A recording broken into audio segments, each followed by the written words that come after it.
The soft rumble of engines rolled through our quiet Dallas neighborhood, just as my husband pointed toward the front door and said, "Serve her Claire, or get out." 3 black Rolls-Royce Phantoms turned slowly into our driveway like something out of a funeral procession. Even before the engine stopped, Ethan's face lost color. His hand slipped off the pregnant woman's suitcase. That was the moment he realized exactly who I had called, and exactly whose daughter he'd betrayed. 21 years of marriage ended in my kitchen on a humid Thursday afternoon in May. The smell hit me first when I opened the front door. Vanilla perfume, thick and sweet, not mine. A young blonde woman stood barefoot near my marble island wearing my pale blue silk robe. My robe. The one my mother had given me the Christmas before she died. One hand rested dramatically over her pregnant stomach while she drank sparkling water from one of my crystal glasses. Upstairs, dresser drawers opened and slammed shut. Then Ethan appeared at the top of the staircase carrying 2 designer suitcases. For a second, my brain refused to understand what my eyes were seeing. The twins started crying in their carriers beside me, sharp little cries echoing against the high ceilings. Sweat clung to the back of my neck. Outside, the Texas heat shimmered above the driveway.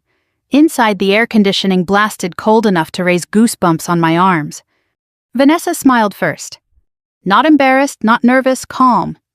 "Oh," she said softly, "you're home earlier than Ethan expected." Those words still make me sick when I think about them.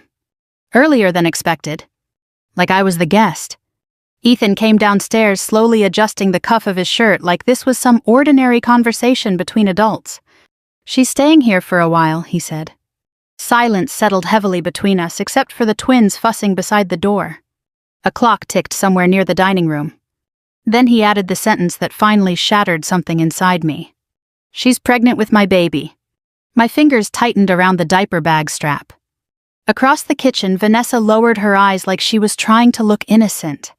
That almost made it worse. If she'd acted cruel, maybe anger would have come easier. Instead, she looked comfortable, like Ethan had spent months preparing her for this moment. The refrigerator hummed quietly behind me. "You brought her here," was all I managed to ask. Ethan exhaled hard through his nose, already irritated. "Don't start yelling in front of the babies." Yelling. I still hadn't raised my voice once. Carefully, I lifted one twin carrier onto the kitchen table so I could pick up my son before he woke his sister completely. My hands shook badly enough that the buckle slipped twice. Vanessa glanced around awkwardly. "I told him this would be hard for you," she murmured. That sentence nearly made me laugh. Hard for me. Like someone discussing bad weather. The kitchen suddenly felt too bright, too polished. Every surface in that house carried pieces of my life. I'd picked the cabinet colors, the light fixtures, the paint. I'd spent months designing that kitchen while pregnant at 47 because Ethan said he wanted one last fresh start for our family. Turns out he meant with somebody else. Ethan walked toward the counter and tossed a set of car keys beside me. "You can take the Lexus," he said casually. "Vanessa needs the Escalade now." The keys slid across the marble with a sharp metallic scrape. My old white Lexus SUV, the one with cracker crumbs permanently trapped under the back seats from our older kids when they were teenagers. Vanessa shifted uncomfortably but didn't argue. A strange numbness spread through my chest then. Not rage, not heartbreak exactly. Something colder. Like finally understanding a truth your body knew before your mind accepted it. 21 years. Gone. Outside, cicadas buzzed loudly in the afternoon heat. "You expect me to stay here?" I asked quietly. Ethan rubbed his forehead like I was exhausting him. "Look, Claire, let's stop pretending your life is difficult. You have help. You have money. The twins will be fine." Then came the sentence that truly showed me who he'd become. "Honestly, your father abandoned you 20 years ago. Stop acting like you still have somewhere else to go." Upstairs, a suitcase zipper opened. Vanessa avoided eye contact. And suddenly I saw everything clearly. The late business trips. The secretive phone calls outside. The expensive watches Ethan bought while complaining about money. The way he'd started talking about important people and bigger opportunities the past 2 years. He wasn't just cheating. He'd been building a completely separate future while standing inside the life I created for him. Without another word, I carried the twins upstairs. Warm baby formula lingered in the nursery air. One mobile still turned slowly above the crib, while soft piano music played from the sound machine. Downstairs I could hear Vanessa laughing faintly at something Ethan said. That sound followed me while I packed. Diapers. Bottles. Baby blankets. Extra formula. My wedding ring felt ice cold against my skin as I zipped the diaper bag shut. By the time I came downstairs carrying both babies, Ethan looked relieved. He genuinely thought I was leaving quietly because I had nowhere else. That part almost destroyed me more than the affair itself. Near the doorway, Vanessa stepped aside politely while adjusting the sleeve of my robe. My robe. Then the engines arrived. Low, smooth, expensive. 3 identical black Rolls-Royce Phantoms turned slowly into the driveway one after another. Every movement outside the house stopped. Ethan's face changed instantly. The drivers stepped out together in dark suits and opened the rear doors in perfect silence. One older driver approached me gently. "Miss Whitmore," he said respectfully, "your father's been waiting for you." And then Richard Whitmore stepped out of the center Rolls-Royce. Cowboy boots, gray sport coat, calm expression. My father looked older than he had 20 years ago. Broader somehow, too. Like time had carved him out of Texas limestone. His eyes moved from me, to the twins, to Vanessa standing in my robe. Finally, they landed on Ethan. A long silence followed. Then my father adjusted one cuff and spoke in the calmest voice imaginable. "Son," he said, "you just made the biggest mistake of your life. West Texas sunsets used to make me feel safe as a child." By the time my father's convoy reached his ranch outside Fort Worth that night, the sky had turned deep orange behind the mesquite trees. Heat still rose off the gravel driveway in slow waves even after 8 o'clock. One of the twins had finally stopped crying somewhere along the drive. The other kept making soft hiccuping sounds against my shoulder. Nobody spoke much during the trip. My father sat across from me in the rear cabin of the Rolls-Royce, hands folded loosely over his knee, staring out the window most of the time. He never once asked what happened inside that house. He already knew enough. The Whitmore Ranch looked almost exactly the same as it had 21 years earlier when I drove away from it in tears to marry Ethan Cole. White fencing stretched across rolling land. Horses grazed near the west pasture. Warm lights glowed from the massive limestone house at the center of the property. Home. The word felt unfamiliar now. Several staff members came outside as we pulled up, but my father waved them back before they could overwhelm me with questions. "Give her space," he said quietly. Inside the house smelled like cedar wood and coffee. Familiar, steady, nothing like the artificial vanilla perfume still trapped in my memory from earlier that afternoon. A housekeeper named Elena touched my arm gently. "Oh, sweetheart," she whispered after seeing the babies. "You must be exhausted." That nearly broke me. Not Ethan humiliating me. Not Vanessa wearing my robe.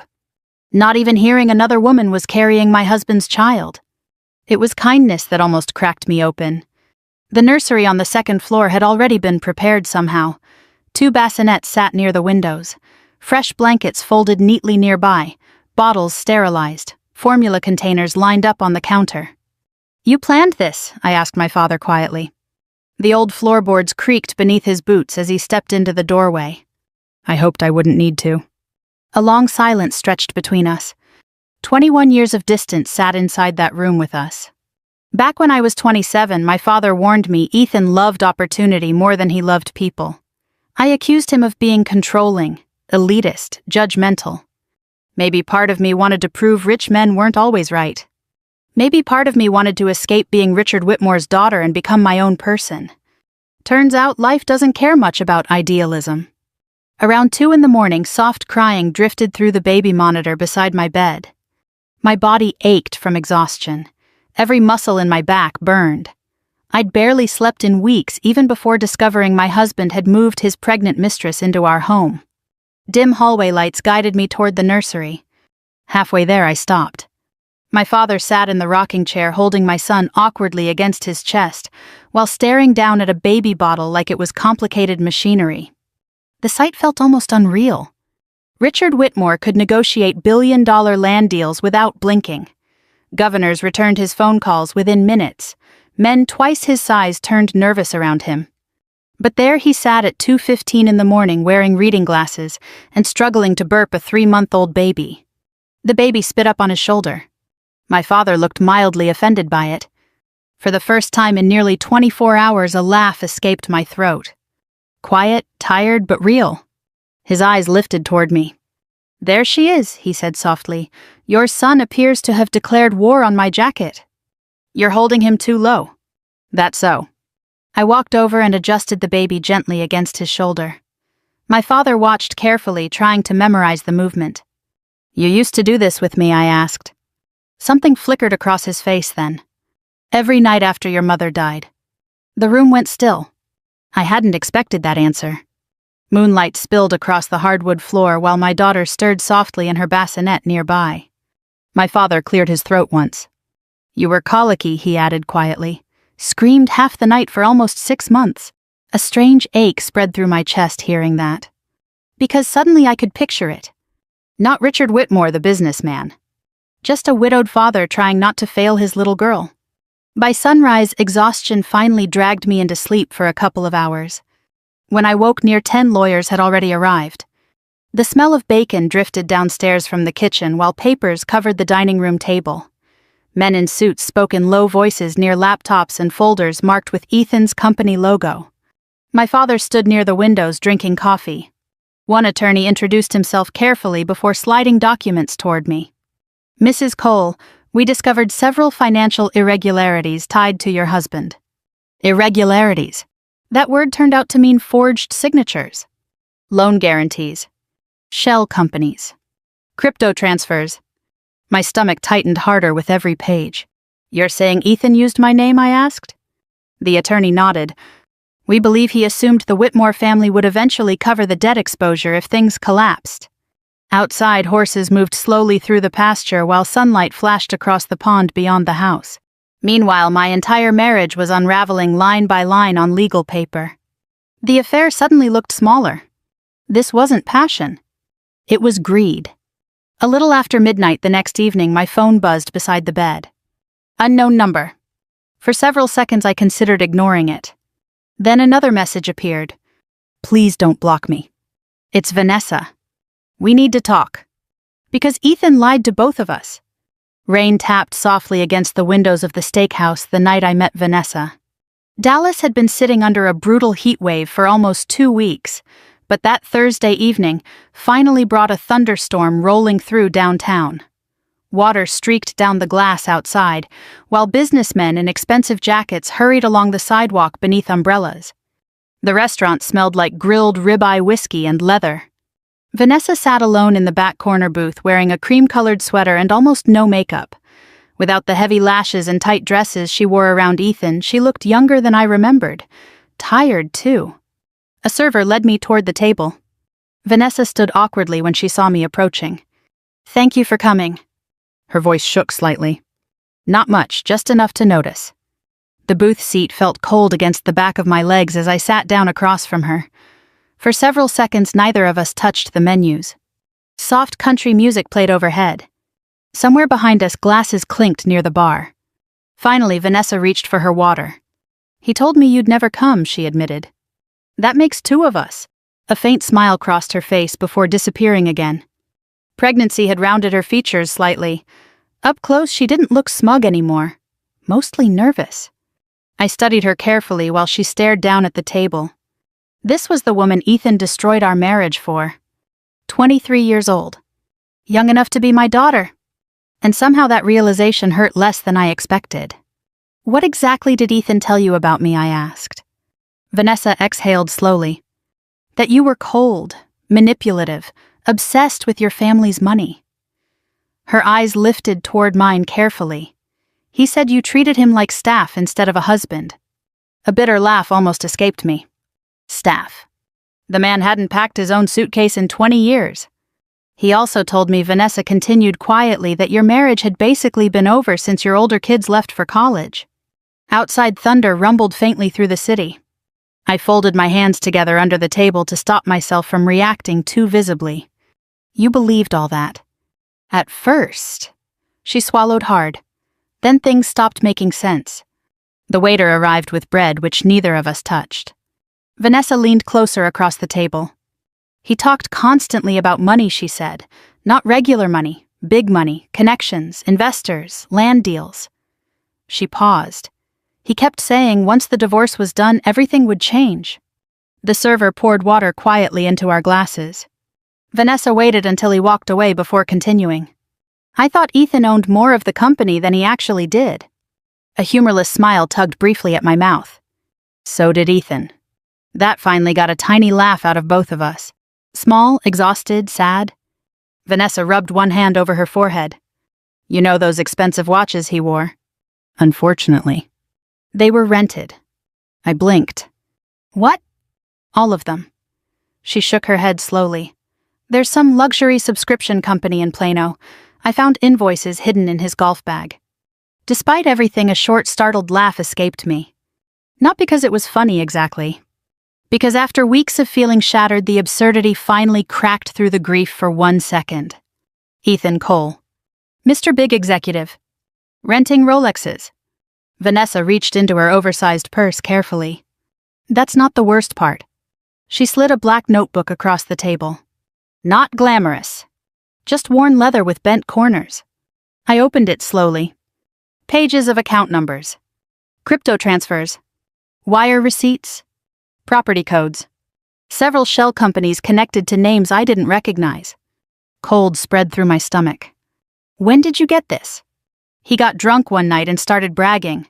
Vanessa stared down at her untouched water glass. Said he was smarter than everybody around him. Said rich people stayed rich because they hid money where nobody could trace it. The restaurant suddenly felt too warm. You copied all this. He made me help him move some of it. That sentence landed heavily between us, because there it was. The truth neither of us wanted to say out loud. Vanessa wasn't innocent. Not completely. She noticed the shift in my expression immediately. I know how this looks. How should it look? Tears filled her eyes then, though she blinked them back fast. I thought he loved me. Something in the way she said it made me believe her. Not because Ethan deserved belief. But because women don't usually humiliate themselves like this unless they've finally realized the fantasy collapsed. Rain hammered harder against the windows now. Traffic lights reflected red and gold across the wet street outside. Vanessa lowered her voice. The debt collectors started calling last month. I stared at her. He owes that much. He's drowning. My chest tightened slowly. For years, Ethan complained about financial pressure.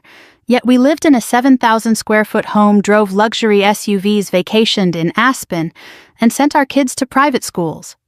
I always assumed he was ambitious. Now I realized he'd been terrified. Vanessa twisted a napkin between her fingers. He targeted my father's company, too. What do you mean? He wanted supply contracts through us, investors, access. Her face hardened slightly for the first time all night. I wasn't special, Claire. I was useful. The waitress arrived with steaks neither of us really ate. Outside, lightning flashed white across the skyline. For several minutes, only the sound of silverware and distant conversation filled the space between us. Then my phone buzzed. A message request.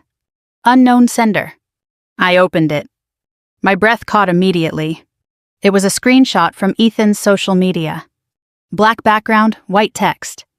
Please respect my family's privacy during my wife's severe postpartum mental health struggles. Another post followed underneath. Marriage can become painful when someone refuses help. My vision blurred. There it was. The final humiliation. Not satisfied with cheating on me publicly, Ethan now wanted people believing I'd lost my mind after childbirth. Vanessa looked horrified, reading over my shoulder. Oh my God. Around us, the restaurant carried on normally. Couples eating dinner, bartenders polishing glasses, country music humming softly overhead. Meanwhile, my entire reputation was being quietly destroyed online. Back at the ranch later that night, I sat wrapped in a blanket on the porch while cicadas buzzed in the darkness. My father stepped outside carrying 2 mugs of coffee. He handed me one silently before sitting beside me. For a while, neither of us spoke. Then he said quietly, "You spent 20 years protecting a man who never protected you once." Tears finally slipped down my face. Not dramatic. Not loud. Just exhausted. The porch light glowed softly against the wooden railings while distant thunder rolled across the Texas sky. My father stared out toward the dark pasture. "The Whitmore Foundation Gala is next Saturday," he said calmly. Ethan already confirmed attendance. I wiped my face carefully. "He's bringing her." "Yes." Silence stretched between us. Then I heard myself say the words I'd been resisting for days. "Good."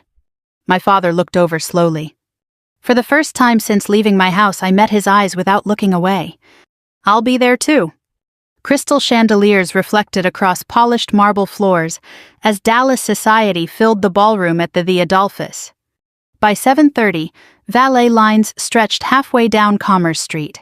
Women in silk gowns floated past enormous flower arrangements, while men in tailored tuxedos shook hands beside trays of champagne. Somewhere near the stage, a jazz trio played softly beneath the low murmur of expensive conversation. For 21 years I'd attended events like that beside Ethan. Smiling for photos, hosting charity tables, listening to him charm investors and politicians over dry-aged steak and bourbon. That night felt different before I even stepped inside. Rain earlier in the afternoon had cooled the city slightly. The sidewalk still glistened under downtown lights as my father's black Rolls-Royce pulled to the hotel entrance.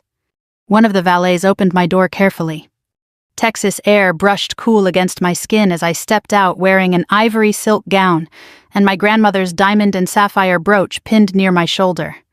The same brooch every Whitmore woman wore at major family events. A quiet statement. Not flashy, but recognizable to the right people. Camera flashes sparked immediately near the entrance. Not because of me. Because Richard Whitmore almost never attended public charity events anymore. My father offered his arm. "You ready?" he asked. The lobby smelled faintly like roses and expensive cologne.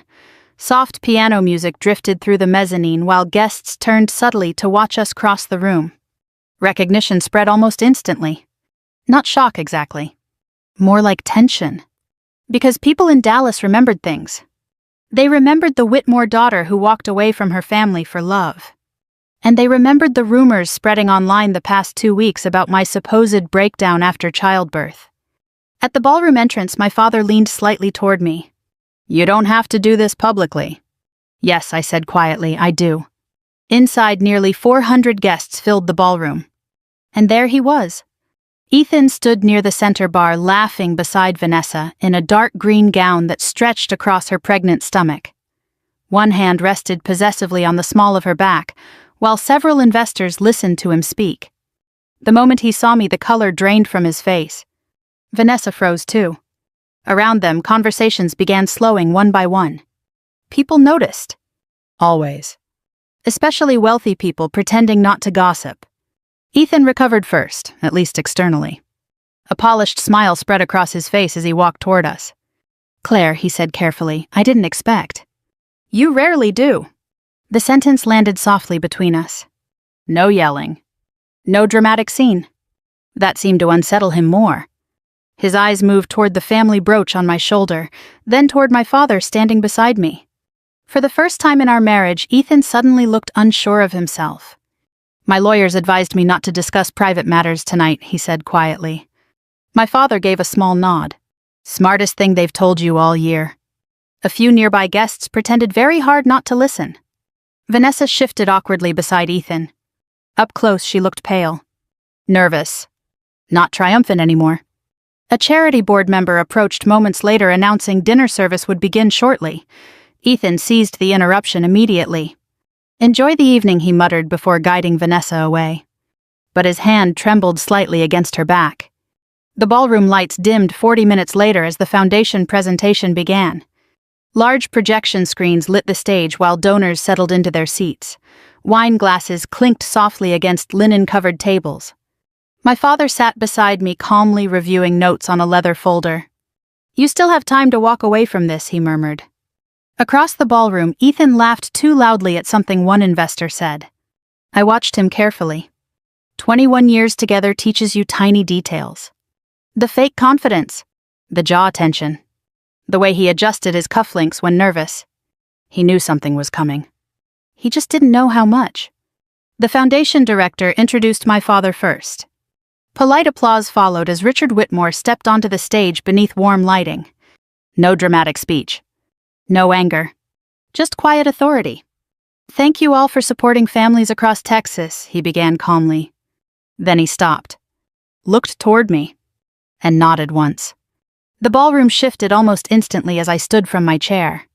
Confusion rippled through nearby tables while heels clicked softly against marble steps leading to the stage. Ethan straightened in his seat. Vanessa closed her eyes briefly. The microphone felt cool in my hand. For 1 second, nearly 400 people stared at me in complete silence. Then I smiled faintly. "My husband taught me something this year," I said. "Never love someone more than you love yourself." Not a sound moved through the ballroom. Behind me, presentation screens flickered. Documents appeared. Loan records. Forged signatures. Wire transfers. Shell corporations. Crypto accounts tied directly to Ethan. Murmurs exploded across the room almost immediately. Ethan shot to his feet. "What the hell is this?" His voice cracked halfway through the sentence. A forensic accountant stepped quietly onto stage beside me while attorneys moved toward several investor tables. More documents appeared on screen. Side-by-side signatures, fraudulent authorizations, private communications. The room transformed within seconds. Not chaos. Worse. Recognition. People realizing the charming executive they trusted had been quietly stealing from everyone around him. "You set me up," Ethan shouted toward me. "No," I answered calmly. "You just assumed nobody would check."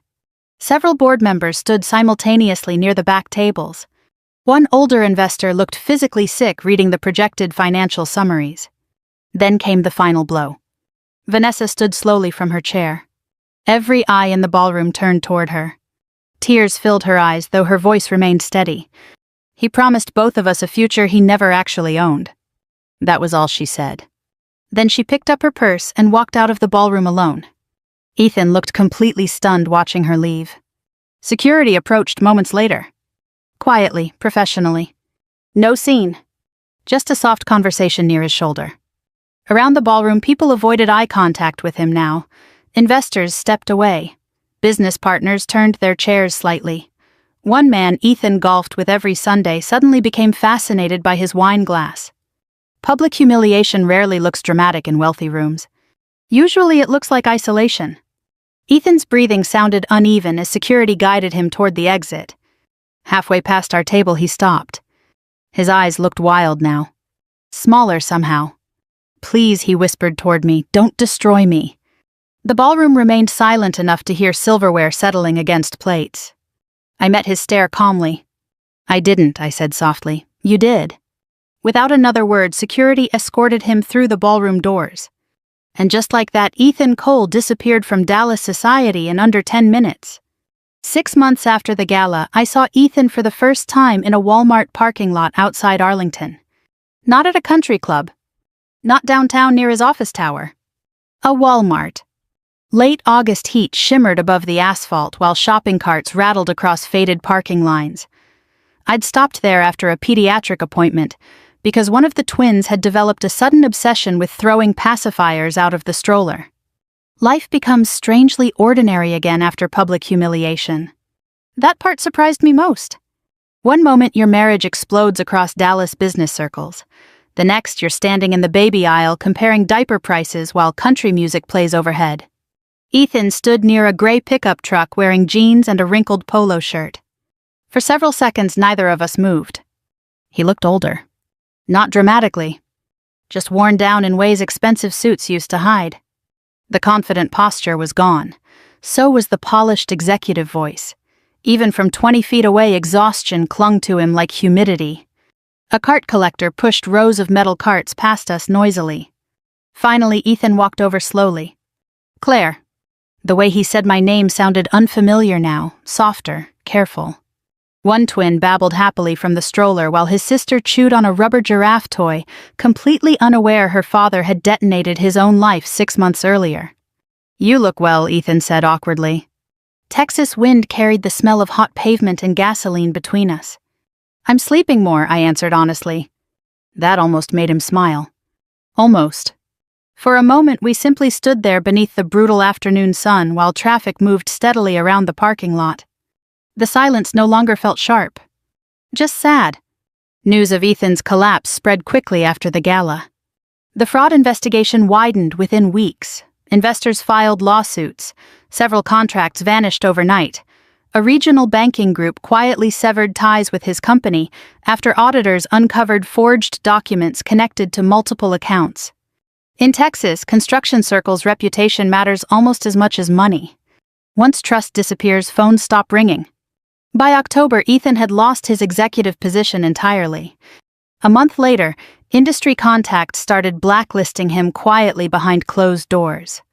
Nobody wanted their name attached to scandal involving fraud, hidden debt, and financial manipulation. The fall happened slower than people probably imagined. Not cinematic. Not explosive. Just one door closing after another until eventually there were none left. Vanessa disappeared before Thanksgiving. From what I heard through mutual acquaintances, she moved to Arizona briefly after learning Ethan's finances were far worse than he admitted. Rumors spread later that the baby might not even be his. Strangely enough, hearing that brought me no satisfaction. By then I was too busy rebuilding my own life. Early mornings at the ranch slowly became my favorite part of the day. Sunlight over the horse pastures, coffee steaming in my hands before the twins woke up, quiet conversations with my father at the kitchen table while the house still slept. Healing turned out to be much less dramatic than revenge. Mostly it looked like routine. Therapy appointments every Wednesday.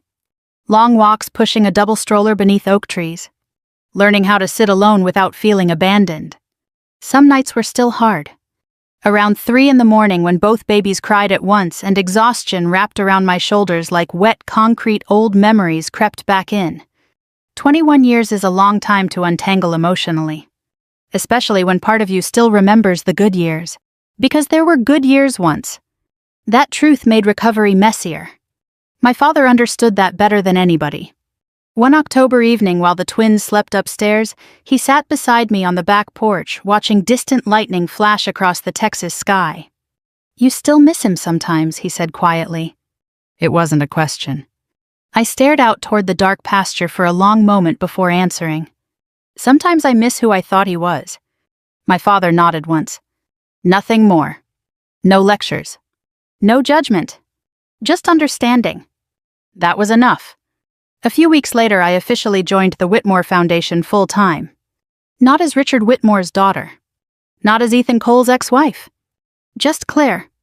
We started expanding programs for single mothers dealing with financial abuse and unstable housing situations across Texas. Some mornings I spent hours on the phone helping women find attorneys or temporary childcare support. Funny how pain changes what matters to you.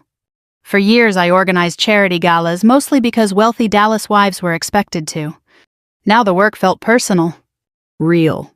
One cold December afternoon, Ethan called unexpectedly asking if we could meet. Against my better judgment, I agreed. The diner sat off Interstate 30 west of Dallas.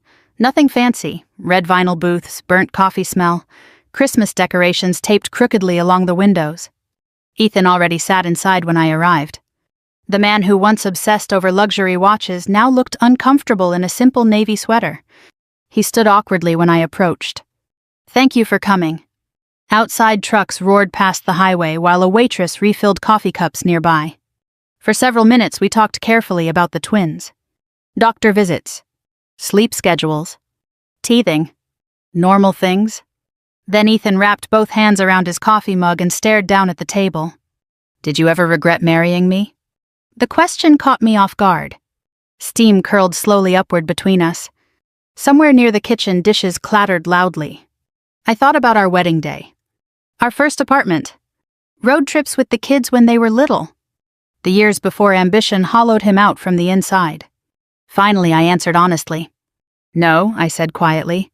"But I regret how long I stayed after I stopped feeling loved." His eyes closed briefly. No argument came this time. No manipulation. Just silence. By sunset, I was driving back toward Fort Worth while both twins slept peacefully in their car seats behind me. Winter light stretched gold across the Texas highway. One hand rested lightly on the steering wheel, while the other adjusted the heat lower inside the SUV. For the first time in years, my chest felt calm. Not victorious. Not bitter. Free. Maybe that's what healing really is. Not forgetting what happened. Not pretending it didn't hurt. Just finally reaching the point where somebody else's betrayal no longer controls your future. And if you're listening tonight wondering whether it's too late to choose yourself after 50, it isn't. Sometimes the hardest endings become the beginning of the life you were supposed to have all along. Thank you for spending this time with me. If this story meant something to you, share your thoughts in the comments and maybe subscribe if you'd like to hear more stories like this.